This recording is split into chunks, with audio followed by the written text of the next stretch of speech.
What's happening, video land? How y'all doing on this beautifully sunny Thursday in the fall? How are you all today? I am again in deep thought. I think I'm always in deep thought, you all. My brain just doesn't stop. Do any of you all have that time where you want to turn your brain off, but you just can't? You like, Lord, if I could turn my brain off. You can't sleep because you're always thinking about stuff, and that's kind of where my mind is. I'm back to that waking up at 2:30 a.m. and 3 a.m. and praise God this time it ain't because I'm stressed. Lord have mercy. It ain't stress that's waking me up. It's just really thinking about how I can better help my people, my stylists, my black stylists and barbers and beauty professionals. How I can help us get it. Let me tell you something. I had a really bad car accident in 2009, and car was totaled. I got T-boned, and I was in a small SUV, and then the guy was actually in a little bitty car, like little bitty car. So I was in one of those streets, guys, where when you sit out there, if you don't sit out there, you'll never be able to make a left turn. You know the kind of street is just busy. If you sit at the intersection and don't just go ahead and sit out there, so basically almost making the car stop so you can turn, you'll never turn. So that was me. I'm sitting out there and I'm looking at this car, y'all, come for me. I mean, he's straight up coming like I'm invisible, and I'm like, now I know this dude sees me, right? But I'm like, okay, maybe I'm just tripping. So before I could actually turn, guys, he hit me and literally tarpooned me. I mean, literally, if you know what it means to tarpoon somebody, that's what he did. So by him tarpooning me, I literally ended up in a ditch with my butt down, nose up, but the car was like folded. I mean, when I say folded, the car was straight up folded. So I couldn't get out the car, guys. So this was like 2008 or 9. So I panicked because I am really claustrophobic, and I couldn't get out the car, and I'm paying for it now. This is where I'm going with this. Because of the way he hit me, my head did like that really hard, like snapped my neck. And my hip, I end up messing up my hip because I panicked, and I'm using my hip to try to push myself or push the door open because the door was bent in so it wouldn't open. And I'm nose up, butt down in the ditch. So I just went into like survival mode, guys. So as I used my hip to push this door open, I didn't realize the damage I did to my hip. I just didn't realize it, right? But my neck was so bad, guys, that after that whole accident was over and I got the car, and he was really hurt, and I was too, but I didn't go right to the doctor because you know me, this is one of them cycles, right, where I can't afford to not go to work. Now I get out the car, y'all, and I get out straight limping, but my adrenaline is going so high that I don't even realize I'm as hurt as I'm hurt. So you all, anybody on here had a car accident, you know what I'm saying. You think you all right that day, you're like, oh, I'm good, I don't need to go to no doctor, I'm straight. And the next morning you can't move, you feel like you literally been ran over by a car. That was me, guys. But guess what, guys, at that time I was just getting things back on track, or on anybody's track. And I couldn't miss work, guys. I couldn't miss work. I mean, I am literally, barely able to walk, but my neck was so bad, guys, I literally could not turn right or left. So I end up going to the doctor. The doctor said, look, you're going to have to go to rehab. So mind y'all, I went to rehab for almost 8 months for my neck.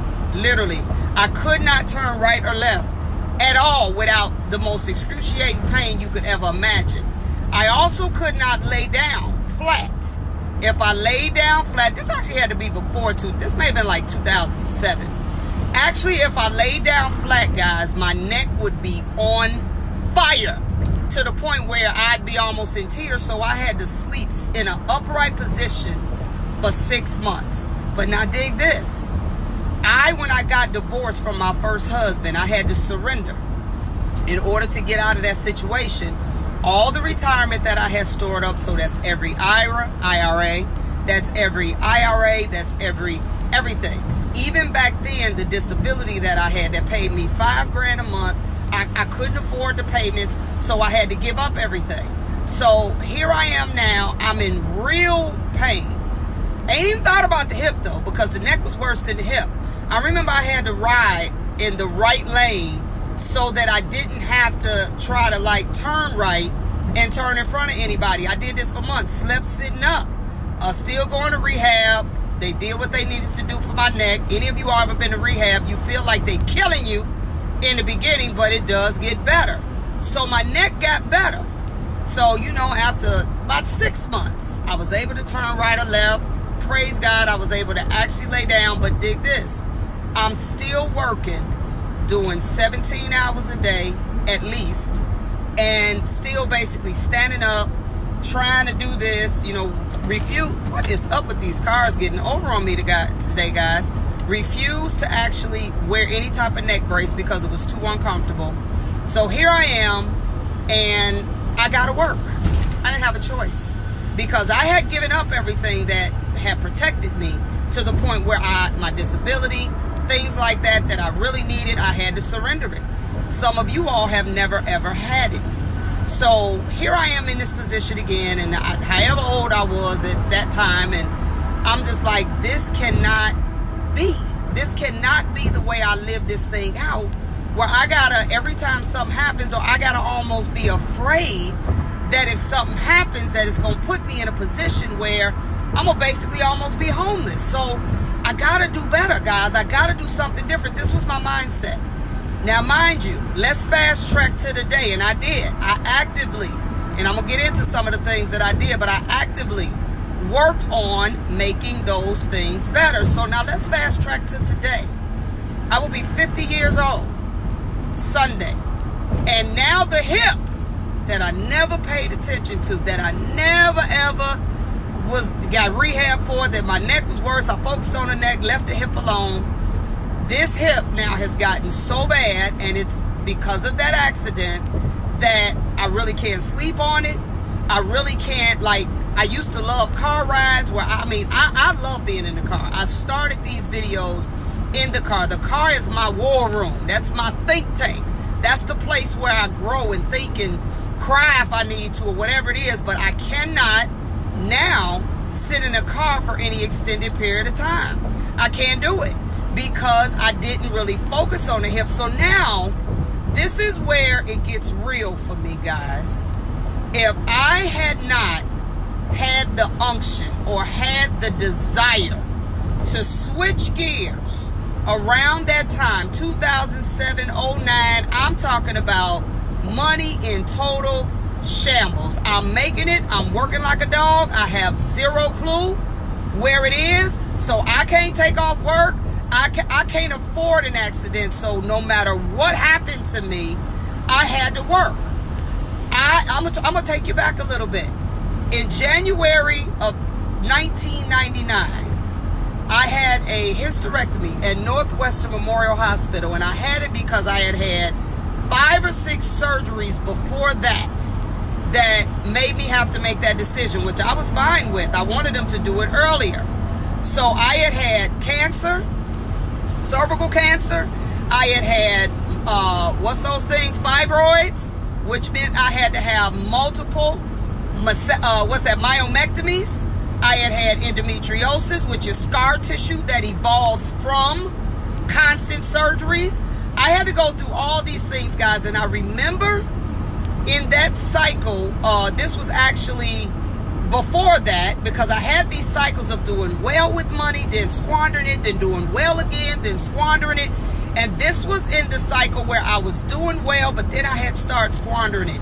So here I am, I had to have all these surgeries. And I remember the times, some of the times when I had the surgeries, I was supposed to stay off 2 weeks, 3 weeks, 4 weeks, 10 weeks. And I remember saying to the doctor, I can't stay off 10 weeks. 10 weeks was the difference in being homeless in certain situations. So I couldn't stay off. I had to go to work anyway. I remember having fibroids so bad. For any of the women out there that have ever experienced this, I have fibroids so bad that I would be standing at my station and I would hemorrhage, where literally I would be standing in a pool of blood.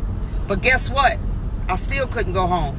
I still had to keep working, clean it up, do whatever you got to do to try to keep it controlled and keep moving. I still had to continue to work no matter what. Now, this wasn't in every cycle, because some of the cycles I had the disability, I had the things, I had saved up a couple dollars so I could maybe stomach a couple weeks being off. But I'm saying all this to say that I have learned at this stage what it means to break it, fix it, break it, fix it, break it, fix it again. And to put myself in positions financially where if the next thing happened, or the thing we call life, I would not have to worry. I would not have to cry. I would not have to continually do the type of work we do and not be able to use my hands or stand up or whatever it is. I have been in that position.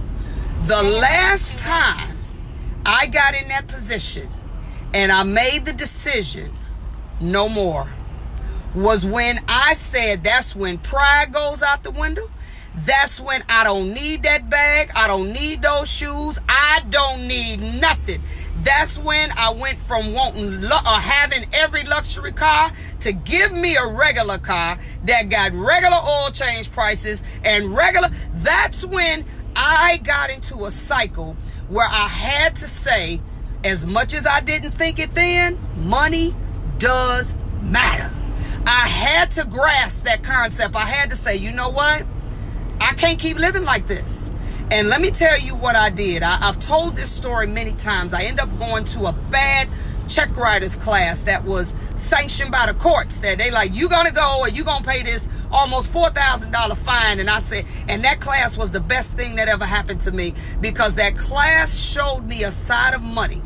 How to do cash flow projections, how to do break-even analysis. I never knew that there was a science to, if you decide to open a shop and if you put $50,000 of your money in the shop, I never knew there was a way to figure out and look at the numbers and come up with when you're going to actually get your money back.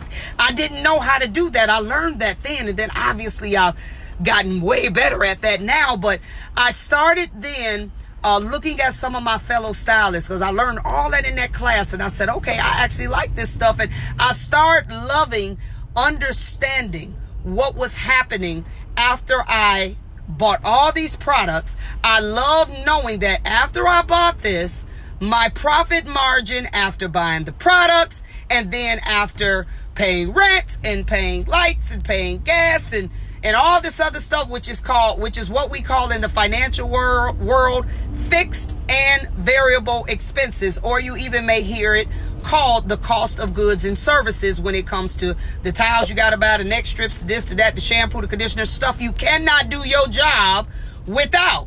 I got to the point that I love the fact that, okay, if this client gave me $150, I actually was able to know to the penny how much product I used on her hair, because I done used shampoo, conditioner, spritz, some edge control, some foam, some this, some that. I literally got to the point that I had learned enough to be able to tell you how much product was used out of that $150, and then how much, what percentage out of those are my COGS, or those are what you call my variable expenses. Those are things I have to do my job, but they aren't fixed. The amounts change here and there. And then my fixed expenses, which were my rent. I got an assistant that I paid a weekly salary to, and whatever, lights, gas, or whatever else you got to pay for, that pretty much it's every month, stays the same. I got to the point, guys, that I so enjoyed knowing exactly how much came out of that $150, because that gave me the knowledge to know, do I need to increase my prices? And my products costing me too much? Because this is what would happen, guys, when I first learned how to do this, and I teach this in my Money Matters membership group. When I first learned how, I actually was realizing that out of 150, y'all, I was spending about $50 on all this stuff. That means I'm only profiting, no, actually it was about $65 in the very beginning. I was spending $65 on all this stuff. Now, mind you, if I'm spending $65, then really my $150 has been knocked down to what, about $85? So really, after the smoke cleared, I only made $85 from that. That's really all I profited. Now, mind you, that's at work. I ain't paid no bills at home. I ain't paid a bill. Not a light bill, a gas bill, a rent, mortgage, nothing. I ain't paid nothing at home. So realistically, that $85 is, and wait, I ain't paid no taxes either, right? So that $85 is what they call my gross expenses before taxes. And I haven't even paid myself. I haven't taken a dime home. I haven't done anything. So realistically, I really still don't even have $85. Because now I got to do the math and I got to figure out, okay, what I got to pay at home and what I got to do through the week. And you get the drill. What I started realizing very quickly is that the money that I thought I was making, because I'm living big willy-nilly like some of y'all think y'all doing. The money I thought I was making is not the money I was actually seeing. And it is the very reason that so many of us, now that I do financial coaching, we making $200,000-300,000. It's not hard for a stylist to make that kind of money. It's not hard at all. We're making that kind of money, but we still robbing Peter to pay Paul. We still broke. We still got to use every grace period that the mortgage company, that the credit card company, that the whoever gives us to pay these bills, because we just do hair. We just turn curls, or we just turn the clippers on, or whatever it is that we do. And we never, ever think the money matters. So I learned how to do that, guys, and I could teach you all how to do it. It's a lot easier than you think, but you got to do it. Let me tell you something else that I fully learned how to do. I learned how to fully understand, and this is bare adding and subtracting, what my profit and loss statement really look like. It's really simple. It's every piece of income I get from wherever it come from that's considered income, and then I have to deduct every liability. Let me tell you what I learned. We forget the little stuff. We forget every time you go to Starbucks every morning, which I used to do, or every time you got to upgrade your phone app, or you done went, now you done bought these games on your phone and it's constantly hitting your phone every other day, talking about $1.99, $2.99, $3.99. We forget about the gym membership that automatically comes out that we ain't seen the gym in a whole year or two. We forget about all that other stuff that takes from that profit and loss and becomes the loss. We forget about all these little miscellaneous fees that we pay all over the place. And this is the best one yet, guys. Now that we have all this digital payment ways of getting paid, we got Cash App, we got Zelle, we got Apple Wallet, we got, Apple Pay, Google Wallet, we got Quick Pay, we got all these ways now that we actually get paid. So let me tell you what I'm seeing. We are literally not accurately knowing our income or our expenses or our what they call liabilities. We ain't knowing either. So most of the people that I talk to, and I was there even before Cash App and Zelle and all of that, we don't even know what we really make. We don't even know what we really actually are bringing in. So if you don't know what you're bringing in, how do you go buy a car? How do you go buy a car?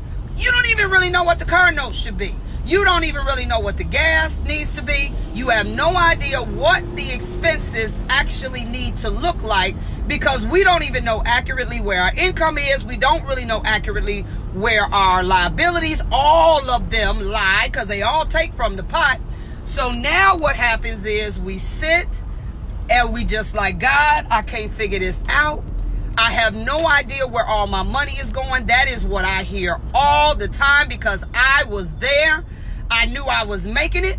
I knew I had all these customers. I knew it was somewhere, but I have no clue where it is. And for those of you all that ain't ashamed to say that that's you, just give me a little thumbs up, because see, I do these private classes where you all come in my class, and you got to be 100% transparent if you want to get it right.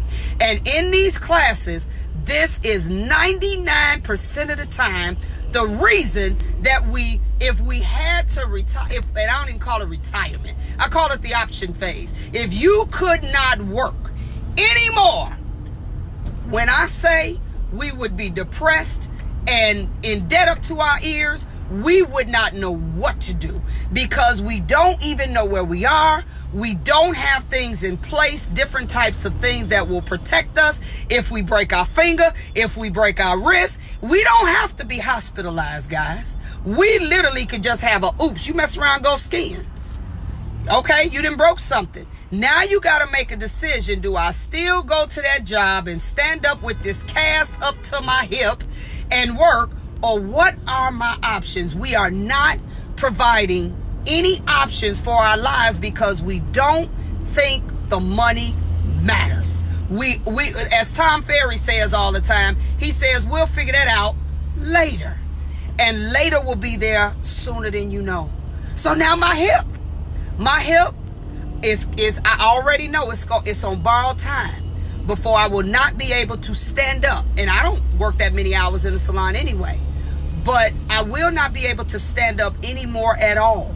So here I am now. Had I not learned some of these things, how to do a profit and loss statement, how to do cash flow projections so I could use my own money and not have to get a loan all the time. But then even if you want to get a loan, if you don't learn how to leverage loans, if I had not learned how to create and use and benefit from business credit as opposed to my personal credit, if I had not learned at some point in my life how to do these things, me now dealing with this hip issue would not even be an option. I would literally have to say, well, I'm just going to have to stand up on it, sit down, lean on the wall, do whatever it is that I need to do because I have not put anything else in place for my life to be able to go in another direction, and for me not to have to cry and worry about money all the time. And the reason this is so important for me to be on this campaign now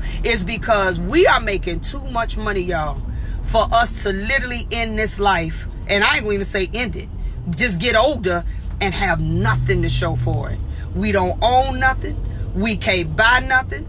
Our personal credit is shot. We don't have business credit. You talk about having an emergency fund. We don't even have enough money for a couple weeks, let alone a couple months. And it is not because we are not making the money. It's because we are not taking the fact that money does matter seriously. We're not. And I'm trying to catch some of you all before you're older, where you can't stand up 7 hours if you wanted to, or where you can't run all over doing hair shows and all this stuff if you wanted to, where your body will not allow you to do things with that type of aggression. It just won't do it. So I am pleading with you all. I coach. Most of you all know that I do. I'm a beauty business strategist. I'm a business development and strategist. That's what I do for the beauty industry, and I do it in all capacities. If you all are interested in extended coaching well beyond just the money part, you can go on my website, knowledgebynikki.com. That's with 1K, and we'll interview and we'll hash it out and see where and if and how I could help you. And those programs aren't cheap, guys. When you get into those programs where I'm coaching you like one-on-one, and I'm taking all of your business things that you have or that you want to have or what we need to change, that's going to cost you. So what I did, guys, because I'm finding that no matter who I take on, whether they're 20 years in the game, 10 years in the game, 5 years in the game, or want to open a shop, every single person I've ever dealt with in this industry, they all have total ignorance, just like I did, to money. You know, you ain't born knowing what to do with money. You have to learn that is an acquired skill set. But I want us to get to the point where we don't have to now be forced to learn it when stuff is so bad that we really can't fix it. It's not fixable. You can let things go to the point where they aren't able to be fixed. So I launched a group that's way cheaper than all of that other stuff, and the group is literally called Money Does Matter. That is what the group is called, guys. It is called Money Does Matter. And the purpose of this group is to give you what we call video tutorials. It's me. I'm doing them. They could be an hour, 2 hours, however long I think it takes. And I'm giving you information in every possible aspect that you can make, spend, save, get out of debt, understanding how to read these financial statements, understand how your bank accounts need to be set up, understand how to get business credit, how to use business credit, where else you can get money from. There are many sources that you can get money from. And a lot of you all now have been in the game a minute. You may be at the point where you like, look, I don't want to rent my spot no more. I want to buy. I want to franchise. I want to be able to get a commercial loan. I want to be able to do this. Let me tell you something. When you get to those points, you are only who it says you are on paper. Just so you know. I don't care how much money you got in a shoebox under your mattress. For those of y'all that's still old school and want to pay cash for everything, you are only who it says you are on paper. And you gonna have to have a solid paper trail that's heavy enough to say that you actually are worthy of whatever it is you asking somebody to give you, finance for you. You want to get yourself in a position where you want to get a SBA loan, or you want to get something, a bigger commercial loan. Commercial loans ain't going 30 years, guys. We talking 7 years, 15 years. Yo, you got to put 20-25% down. Your paper trail got to be right, all the way from how your bank statements look. You got to understand the deposits in your bank statements have to look a certain way, and that all they care about is how it start and how it end. And there is a certain science to making sure your bank statements look a certain way so that you can get whatever it is that you want. I want you to be to the point where you sick of people telling you no, where you have more options. I don't even care if you want to go that direction, but I will tell you, you need to be in a position where, as you want to grow, as you want to provide things for yourself and your kids, you're going to have to understand what your money is doing. It is absolutely unequivocally necessary, and I'm trying to help you. This group, guys, I ain't even said the price yet, is $25 a week. Did y'all hear what I said? $25 a week. Now, I don't know about y'all, but I don't like fast food.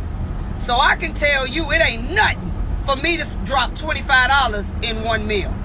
It is $25 a week for this Money Does Matter video Facebook membership. Literally, I give you a video every month. I come back behind it, almost like Power, my favorite show. I come back behind it a week later, and I give you a broken down version of the video that you learned so you can better understand it. Because when you have zero understanding of finances, sometimes the stuff could go over your head a little bit.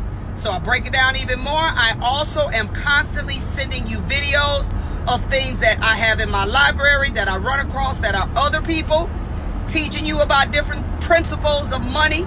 And guys, all I can tell you is, if you want to be in a position where if you had to quit work today, and I'm praying that that quitting comes at your choice and not because something forced you to, injury, accident, life stuff, it happens, guys. It happens. And I don't see even 90, not even 10% of us that are prepared if that thing, when that thing happens. Yeah, we're not prepared. We just burn up. I went in a salon. I had to do a site visit for one of my coaching groups. This is the straight up one-on-ones where I do everything from hire your workers to fire your workers to sit down and talk to your workers to I literally is way past Tabitha, y'all. I do a whole lot of extra stuff. I deal with make sure your legal structure is correct, how you dealing with your taxes, if you're paying them at all. I deal with all that kind of stuff. So I had to go into a salon and I had to do a site visit, guys. And this is the thing that really broke my heart. And it distracted me actually from focusing on what I was there for. A girl had on a full body cast. When I say full body cast, all the way from her ankles, and at the top, the plaster part of the cast looked like it went right above her stomach. But the actual breastplate part of the cast was made out of that hard plastic, almost like football players, stuff that they like shoulder pads, and it was made out of that real hard plastic. So because of this, she couldn't lean forward. Total inability to really hardly move at all. So I'm watching this girl, guys, and she's in there working. And what they've done is they've actually pulled her chair all the way to the wall. So her chair is all the way to the wall. She's actually sitting on like a drafting chair. She's leaning against the wall because that's how she got to do it. She got one leg. She was in a bad car accident. She got one leg kind of put up on a stool, and they pulled the hydraulic chair all the way back for her. So her clients have to sit in the chair real awkward. They got to kind of lean their heads back into her because she can't lean forward for her to basically service them. So I'm watching this, guys, and all I'm saying to myself is that girl absolutely does not want to be here. But guess what? She didn't have a choice. Because, and this girl had been doing hair, because I asked, about 15 years, this girl didn't have a choice. So I'm watching this girl work, and you could tell she was probably in pain. I'm watching her pop pain pills, because I was there for a minute. And I'm just saying to myself, we got to do better.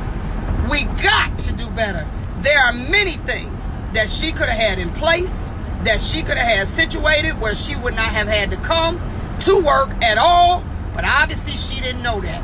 Or, worse than that, even if she knew it, she has not added that into the equation of her money and what's going out, so that if something happens, she'll be in a better situation. So I'm watching this girl, and I'm grieved by it. I'm literally grieved by what I'm seeing, because I'm like, this is crazy. And it was an eye-opener even for me. Like, I've got to work harder. I got to help you all more to be able to get the concept that life gonna happen.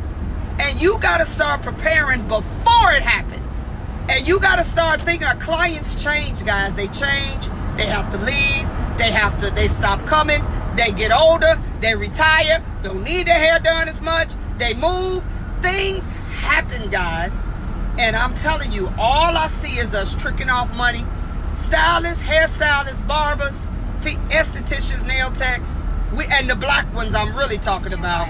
We got to be probably the sharpest group of people that could ever be in any profession on this earth.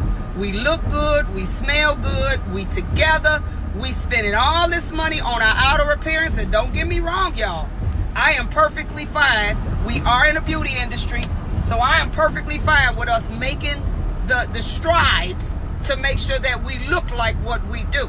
But I'm talking about when you got 10 bags and you go buy another one with money you ain't got.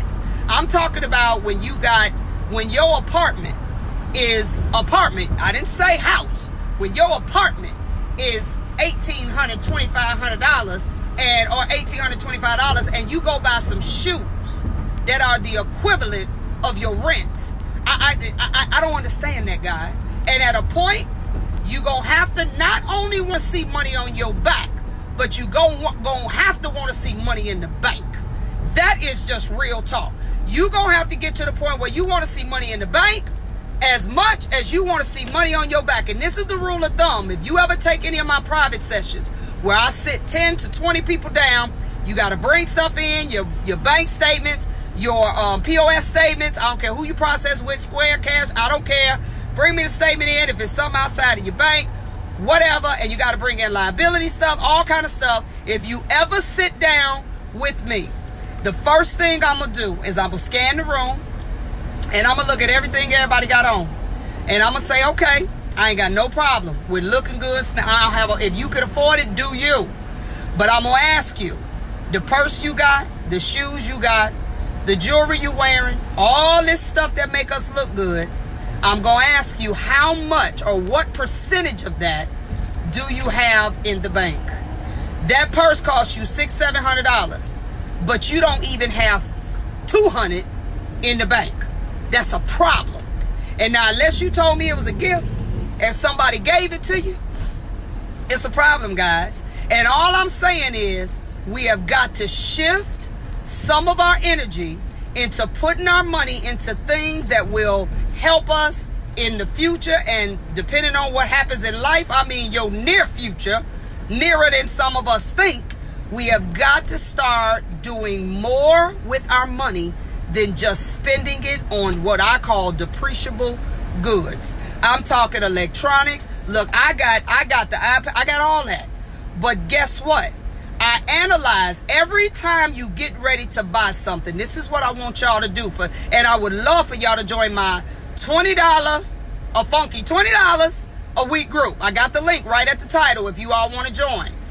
I would love for you all, every time you got ready to purchase something, just say to myself, do I really need it? Do I even really want it? And do I just have to have it right now? Also say to yourself, let me look at my bank account. Yeah, you should have known before you went to the store. Let me look at my bank account. Let me look at how much money I have in my account. Let me make sure all my bills are paid. Let me make sure I don't have any debts that I could actually put this towards that may help my credit score, that may put me in a better situation in case something happened. I don't have to worry about, because people, when you got debts, they don't care what happened to you. That girl in that full body cast, her debtors didn't care. They want their money. That's why she had to work. I need you to start coming up, and I think I'm going to come up with a list of questions. And I'm just going to put them on Facebook. The questions you ask yourself before you buy something you know you really don't need. That's what I want us to start doing. And it doesn't mean that it's not okay to buy it. It just depends on how you answer them questions. If you answer those questions in a way where it makes sense, hey, do you buy it? I ain't saying you got to live deprived and below and never do anything. What I am saying is spending has to be planned. A lot of spontaneous spending, when you ain't did the numbers, will keep you in a hole. It will keep you stressed. And I've been through death of people I love. I've been through divorce, a terrible divorce. I've been through a lot of stuff, y'all. And I can tell you right now, there is no stress that I can really look back into my life that made me lose more sleep, that made me either eat too much or stop eating at all, like money stress. There is none. Money is the thing, and I'm not in love with money at all, because I believe living, I believe giving, I believe money is a resource that allows us to literally not only live our lives well, but it allows us to be able to provide, as the Bible says, for our children's children. And the thing that when I start formally coaching, this became really, really real to me. I knew it, but it wasn't until people had to tell me the truth. It wasn't until people outside of myself had to really tell me or show me how their stuff is set up or not set up. It wasn't until then that I fully understood that this is a nationwide, it ain't just Chicago, it's Florida, I don't care where they live. It ain't just a problem. I used to think it was a problem with people that only were in the industry for a certain amount of time. No, it doesn't matter. I found that people in this industry, especially black people, I don't care if they had 20 years, 30 years, 10 years, 5 years, 2 years. The issue was all of them, and I am literally being very nice when I say all of them had some issues with money. They had issues with making sure that the money made sense for them to be able to do what they needed to do. And it was heartbreaking to me, because we got all these dreams. We got all these dreams, all these things we say we want to do. But every time we hit a brick wall, it's always something to do with money. Every single time. So I sat here and I said, God, what? We got to fix this. I got to work to fix this. So as this started to unfold more and more, I just started saying, look, I'm going to take the principles that I have learned, because trust me, it ain't nothing y'all done. It's nothing you all have done that I have not done, probably worse, because I thought I was big and bad enough to not only do it, but to do it and get away with it, y'all. And to get away with it and to be able to, y'all, so what? I did it. It don't matter. I'm all right. Let me tell y'all something. Stay in the second I learned real quick. When I say I learned quick, I learned real quick that it ain't gonna work. And that if I don't start getting my life in a better position when it comes to money, I'm gonna have to worry about more than just this hip. So what I'm saying to you all is, please Don't let this opportunity pass. I'm just saying, look, this is no comparison to what I charge for these other groups. I charge $25 a week. Y'all can afford that. For you all to be able to learn about this money so that you can get this stuff together, so that you don't have to worry every time life happens. I don't want to see y'all with no more NSFs. Oh, I done had NSF. Look, I got kicked out of 3 banks, y'all. So I know what it means to have NSFs to the point you can't pay them. Now they done kicked you out the bank. And see, I've been through all of that. I've been in check systems twice. I'm out there. Let me tell y'all something. I radically, when I say radically got my life together, I said I'm too old for this. I said my life will be in shambles if I don't figure this out. So I'm also doing something at my Salon Owner Strategies Conference, which is November 9th through 11th. It's in Las Vegas. I got maybe like 3 seats left. If y'all interested still, you can go on knowledgebynikki.com. I still got about 3 seats left. I actually was asked by a couple of my attendees, how did I do it? How did I get from this position to that? So I'm doing a private sit down dinner, which I'm also going to stream. I wasn't going to stream it, but people that knew I was doing it that can't come to the conference asked, could I stream it? So I'm going to stream it. $99, 4 hours. It's called Nikki Transparent. You all want to know how I did it? I'm going to show you. I ain't going to just tell you. I'm going to show you.